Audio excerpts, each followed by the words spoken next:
Welcome to Tough Talk Media, where real conversations shape real impact. Join us as we dig deeper into thought-provoking perspectives that challenge, inform, and inspire action. Subscribe today and be part of the conversation. And welcome to the program. This is Sunday Politics live on Channels Television. I am Sean Kimberley here in Abuja. Tonight, our attention will be first on national security and a nagging issue in our polity, issues of constitutional amendment. But this time around, it is something that has been agitated for several years, but it's never seen the light of day. Will it happen this time around? And it's about state creation. There are those who oppose and those who debate for it. But, President Bola Tinubu had a sweeping reshuffle of Nigeria's security chiefs. Rank as that once again stirred a lot of conversation about the nation's approach to tackling its complex security challenges. The president named a new heads of the armed forces in what the presidency described as a strategic move to inject fresh energy and ideas into the country's defense architecture, from the battle against insurgency in the northeast region to growing banditry in parts of northwest and creeping into the north central region of the country, kidnappings and communal clashes across several regions. The new commanders will now face immediate tests that would define the administration's credibility on national security. Whereas Nigerians welcome the appointment with cautious optimism, analysts are now warning that leadership change alone may not be enough. The country's security crisis has evolved, demanding deeper intelligence, coordination, accountability within the forces, and stronger synergy between federal and local authorities. Tonight, let's first quickly examine what this shake-up truly means for Nigeria's security future. I'm being joined by a conflict security development expert and a newly minted doctor, PhD in all of these, a lawyer of double hat, Dr. Bulama Bukarti, who joins us virtually from London. Congratulations on your new honor, and wish you the very best in your academic and scholarly endeavors. Thank you so much indeed for joining us tonight. Thank you very much, Sean. Thank you for your warm congratulations and very kind introduction.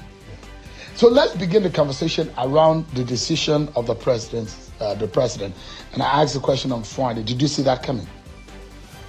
No, no one saw that coming, especially because in past restructuring or sacking of the service chiefs, there were always rumors coming for months, sometimes for weeks before it happens. But in this case, we received the story all of a sudden. And so if you took it in the perspective of it not being rumored in any way or manner, no leaks at all, then you will say it wasn't surprising. But if you took the 2 weeks before the sacking, things like the rumors around the coup, the standstill in the leadership, in the morale, in the military and stuff like that, then you may say we have seen it coming. I think the reason why most people didn't see it coming, including myself, is because the presidency vehemently denied the reports widely circulated that there was an attempted coup. But now with this sacking, it is very, very difficult to say they are completely, the two incidences have no relationship whatsoever. But quickly, let's get this out of the way. My thinking is, on a normal day, rumors apart about the coup, is it a good time for the president to have changed the service chiefs or reshuffle the service chiefs? To be honest, the determination as to whether it's a good time or not is for the president to make. There is hardly any good time shown if you are in a war for change in leadership unless and until it becomes necessary. But then when you look at what has happened in Nigeria's security landscape over the past year or two, then you may say that change of leadership is long overdue because number one, Boko Haram, unfortunately, is resurging in the northeastern part of Nigeria. Tinubu's government and President Buhari, before he left office in the last few years of his presidency, did very well in weakening Boko Haram and dismantling it, dislodging it, and pushing it to the fringes of the Lake Chad region. But unfortunately, over the past year or so, we have seen a resurgent Boko Haram launching attacks, audacious attacks on military formations in Borno and Yobe State, and in many cases succeeding by dispersing the soldiers on ground, killing some of them, dispersing some, and looting the military formations that they were attacking. And over the past 3 weeks or so, we saw 2 extremely audacious attacks in Gamdu, Yobe State, Borno State, I mean to say, and another reported attack last week on 4 different military formations at the same time. So you will say there was a resurgence there. The situation in the northwest is still at a standstill. Bandits continue to wreak havoc, especially in rural Katsina, Zamfara, Sokoto, Kebbi, and now you have Lakurawa added. The Lakurawa also continue to expand and continue to take lives and livelihoods. We know that Kwara State is becoming a very hot cake. Unfortunately, some even describe it as under siege. And Nasarawa State, northern Niger State, is also facing huge security problems. And then you have the situation in the southeast. So you would say that our security situation over the past 1 year has deteriorated. And I think if the presidency is looking at that, then you would say this is the right time for a change. And Shaun, when you look at the president's statement, the statement from the presidency, they said they sacked or replaced the service chiefs in order to improve Nigeria's security architecture. In which case, then the presidency is saying that they are not satisfied with the job the replaced service chiefs have done. Good. So on that note, it's a good time for us to have a fresh leadership. It's over 2 years since the president came into office. Yes, fresh leadership, but the challenges remain. It's challenges of old, new faces that are coming. Well, not as new. We have the number 1 or the most senior military officer, who is the CDS now, is a former chief of army staff, getting to office. You look at them, he's of the 39th course, and you see the rise of 41 courses who are now taking charge. But the major issue for me is you look at the background of some of these guys and whether or not they have the competence. Some of them are deep from the theaters before they now got into their present roles before this appointment happened. Today come, and I'm very sure that you've tried your best to look at their profiles. Do they fit it into the roles, the challenges that we are facing, and these new faces? Are they able? Do they look like the kind of people that can help tackle these problems? You see, Shaun, all of the new service chiefs are eminently qualified when you look at their background in the military and their paper qualification. But Shaun, we have been here very many times. We have seen service chiefs change many a times, and every time we will see that it was a former head of Operation Hadinkai or Operation Zaman Lafia or Operation Hadirin Daji, or someone who has experience in northeastern Nigeria, or someone who had led the Nigerian troops in the northwest or in the southeast. The problem is, Shaun, wherever you have leadership renewal without reform, then it just becomes rotation. And rotation alone is not going to solve our national security problem. And so it is not about their qualification on paper. It is about their initiative. Do they have enough initiative to reform the Nigerian security architecture? When President Tinubu came in, he made a very important statement which gave me hope at the time. He said Nigeria's war philosophy needs to change from conventional warfare, which we have been fighting for the past 10-15 years, to a guerrilla warfare philosophy, because the enemy we are fighting are guerrilla fighters, and you cannot fight a guerrilla group, you cannot fight a group that will hit and run using conventional military philosophy or conventional military equipment. Unfortunately, over the past 3 years, we have not seen any dramatic change in Nigeria's fighting philosophy. We have not seen any dramatic change in Nigeria's equipment when it comes to fighting guerrilla warfare. And so it is not the rotation that is important. It is not the renewal in the leadership that is important. It is whether they have the guts and gumption to reform the Nigerian military security architecture, reform the Nigerian army, and reform our war philosophy. Until and unless we do that, we may continue to rotate leadership, but nothing good will come out of that. And so what I will ask the new service chiefs to do is to quickly look at President Tinubu's statement and take it to heart and to reform our entire system, so that we may start fighting as if we are fighting a guerrilla warfare rather than a conventional or traditional warfare system. If you look at all of the faces, from the Chief of Defense Staff to Chief of Defense Intelligence, it's only the Chief of Military Intelligence that wasn't changed, but we have a change from the Chief of Army Staff to the Chief of Naval Staff to the Chief of Air Staff, and you can see them, their ages, where they come from, their state of origin, and their last appointments or their last roles in the military. Gives you an understanding of where we're coming from and where we are headed as a people. But the question, perhaps, to simply wrap this up, is the fact that we wouldn't be afraid if you hear that death is coming your way.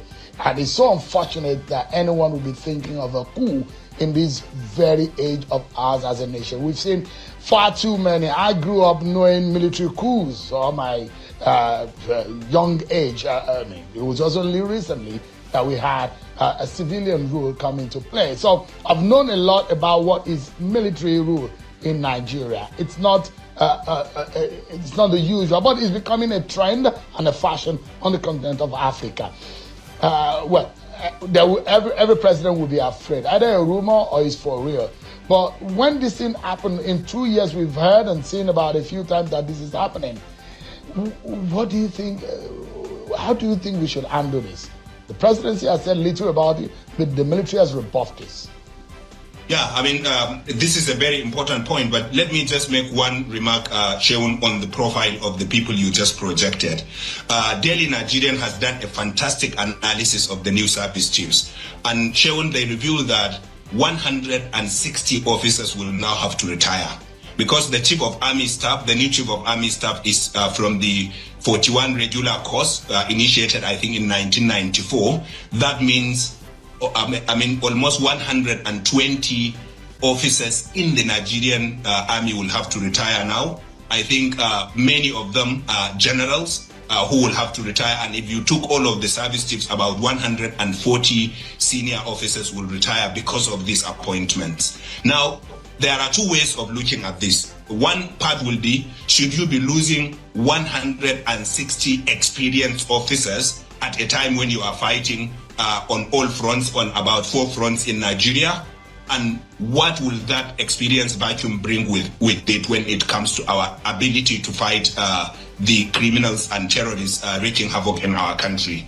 Another way of looking at this is that this will give an opportunity to raise morale in the Nigerian army and the other services, because this will allow officers who have been stagnated for a long time to now get promoted into the new positions that are being left by the 160 officers that will be retiring. And I think that will then give officers more encouragement to show bravery and professionalism and to work very hard. And I think if that happens, then these promotions, these retirements may end up becoming good for our country. But if we look at it from the perspective of us losing 160 experienced officers at a time when we are at war, then that may not be something good.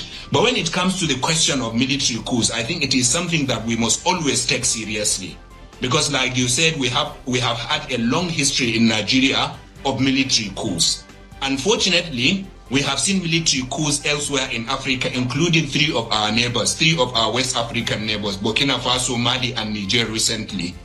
And whenever, therefore, you hear rumors like this, we have to take them seriously and we have to tackle them, Sheun. Because military rule is not the way to go in Nigeria.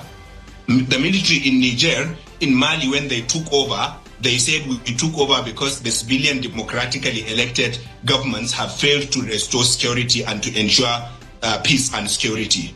Unfortunately, you as the military have the primary responsibility of tackling insecurity. You failed, and then now you are taking over a democratically elected government, and you are saying we took over because they could not restore security.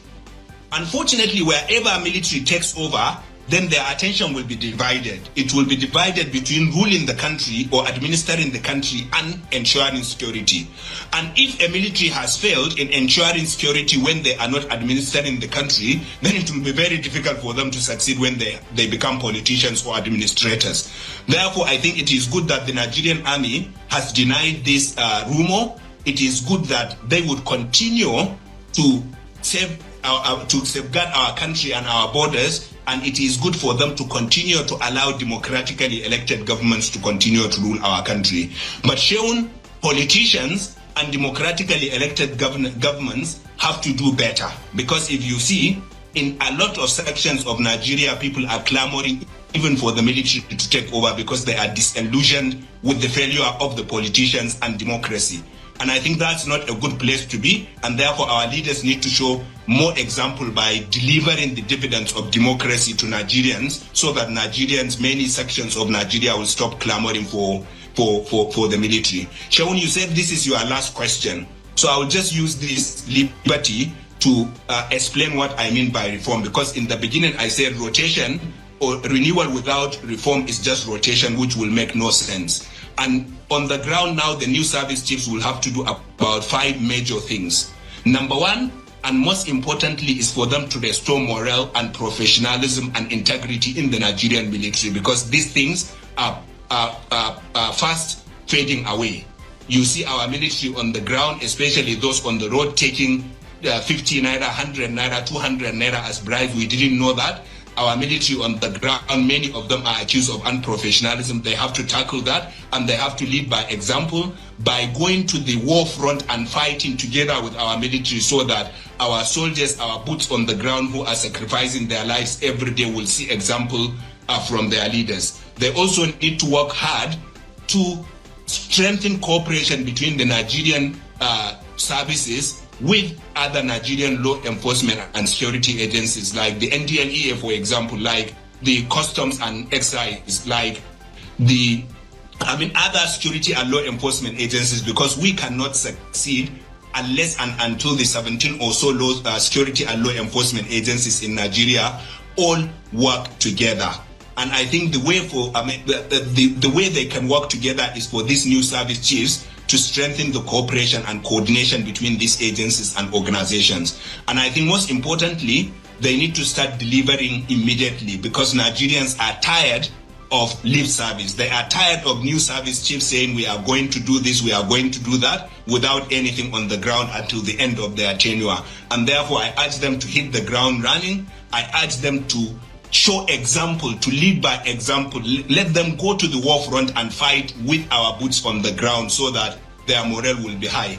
I want them to fight corruption and misappropriation of funds with credible reports showing this is going on in the Nigerian security architecture. And if they did that, if they hit the ground running, they show example, they fight corruption, they restore professionalism in the Nigerian army, then we will succeed. But if they don't do that, unfortunately, we are not going anywhere as a country. Dr. Bulama Bukarti, PhD, I must re-emphasize that anyone who is a scholar will know just how difficult it is to come by one.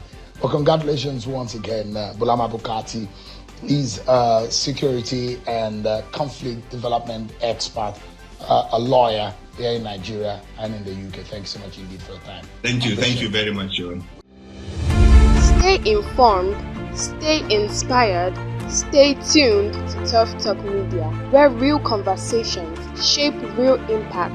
Don't forget to like, share, and subscribe for more thought-provoking discussions. Thanks for watching.